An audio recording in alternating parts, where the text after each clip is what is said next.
ನಮಸ್ತೆ. ಈ ಕಡೆ ಪಾರ್ಟಿ ಜೋರಾಗಾಯ್ತಾ ಅಂತ ಮೊದಲ ದೊಡ್ಡ ಆಸೆ ಅದಾಗಿತ್ತು. ಸುದೀಪ್ ಅವರು ನೈಟ್ ಹೋಗ್ತಿದ್ದಂಗೆ ಫಸ್ಟ್ ಪಾರ್ಟಿ ಅದೇ ಮಾಡಿದ್ ನಾವು. ಅದಕ್ಕೆ ಸ್ವಲ್ಪ ಲೇಟ್ ಆಗೋಯ್ತು ಎದ್ದೇಳೋದು. ಸಾರಿ ಸರ್, ಇನ್ನೊಂದ್ಸತಿ ರಿಪೀಟ್ ಮಾಡಲ್ಲ. ಸಾರಿ ಎವ್ರಿಬಡಿ. ನೈಟು ಅದೇ 70 ದಿವಸ ಆಗಿತ್ತಲ್ಲ ಸರ್, ನಮ್ಗೂ ಕಾತ್ರ ಇತ್ತು. ಹೋಗ್ತಿದ್ದಂಗೆ ಎಣ್ಣೆ ಹೊಡಿಯೋಕ್ಕೆ. ಸೊ ಅದಕ್ಕೇನೆ ತುಂಬ ದಿವಸ ಆಗಿತ್ತು. ನಾವು ಒಂದು ಚಿಕ್ಕ ಪಾರ್ಟಿ ಮಾಡಿಕೊಂಡು ಸೊ ಎದ್ದೇಳೋದು ಲೇಟ್ ಆಗೋಯ್ತು. ಸಾರಿ. ನಮ್ಮ ಬಾಸ್ ಅಲ್ವಾ ಸರ್, ಅದಕ್ಕೇನೆ. ರಜತ್ ಅವರೇ ಏನಿಲ್ಲ ಸರ್, ಒಂದು ವಿಷಯನ 100 ಥರ ಡಿವೈಡ್ ಮಾಡೋಳು. ಅದಕ್ಕೆ ನನಗದು ಆಗಲ್ಲ. ಸೊ ಆ ವಿಷಯಕ್ಕೆ ನನಗೊಳಗೂ ಜಗಳ ಆಗ್ತೈತೆ ಹೊರತು ನನ್ನ ಬಾಸ್ ಒಂದು ಸುಮ್ಮನೆ ರೇಗಿಸ್ತಾ ಇದ್ದೆ ಅಷ್ಟೇ. ಯಾಕಂದರೆ ನಾನು ಅವಾಗಲೇ ಡಿಸೈಡ್ ಆಗ್ಬಿಟ್ಟಿದ್ದೆ, ಅವಳನ್ನ ಕಳಿಸ್ಬಿಟ್ಟು ನಾನು ಆಚೆ ಹೋಗೋದು ಅಂತ. ಅಷ್ಟೇ, ಇನ್ನೇನಿಲ್ಲ. ರಜತ್ ಅವರೇ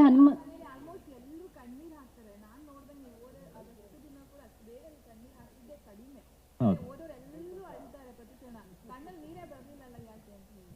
ಇಲ್ಲ ಅಂಥ ಸಿಚುವೇಶನ್ನು ಪ್ರಕಾಶ್ ಸರ್ ಮಾಡಿಸ್ಕೊಟ್ಟಿಲ್ಲ ಅನ್ಸುತ್ತೆ. ಅದು ಡೈರೆಕ್ಟರ್ನ ಕೇಳಬೇಕು. ವೈಫ್ ಬಂದಾಗ ಯಾರು ಮೇಡಮ್ ಹತ್ತಾರೆ?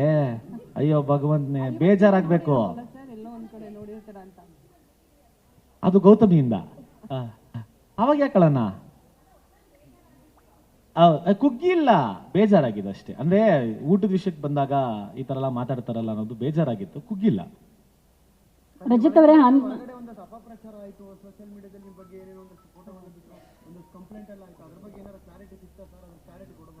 ಏನಿಲ್ಲ ಸರ್, ಯಾವ್ದ್ರ ಬಗ್ಗೆ ಮಾತಾಡ್ತಾ ಇದ್ದೀರಾ? ಕಂಪ್ಲೇಂಟ್ ಆಗಿತ್ತಲ್ಲ ಅಕ್ಷಿತಾ ಅವ್ರ. ನನಗೆ 108ಗೆ ಎಕ್ಸವ್ರೆ ಯಾರು ಅಂತ ಗೊತ್ತಾಗ್ತಾ ಇಲ್ಲ.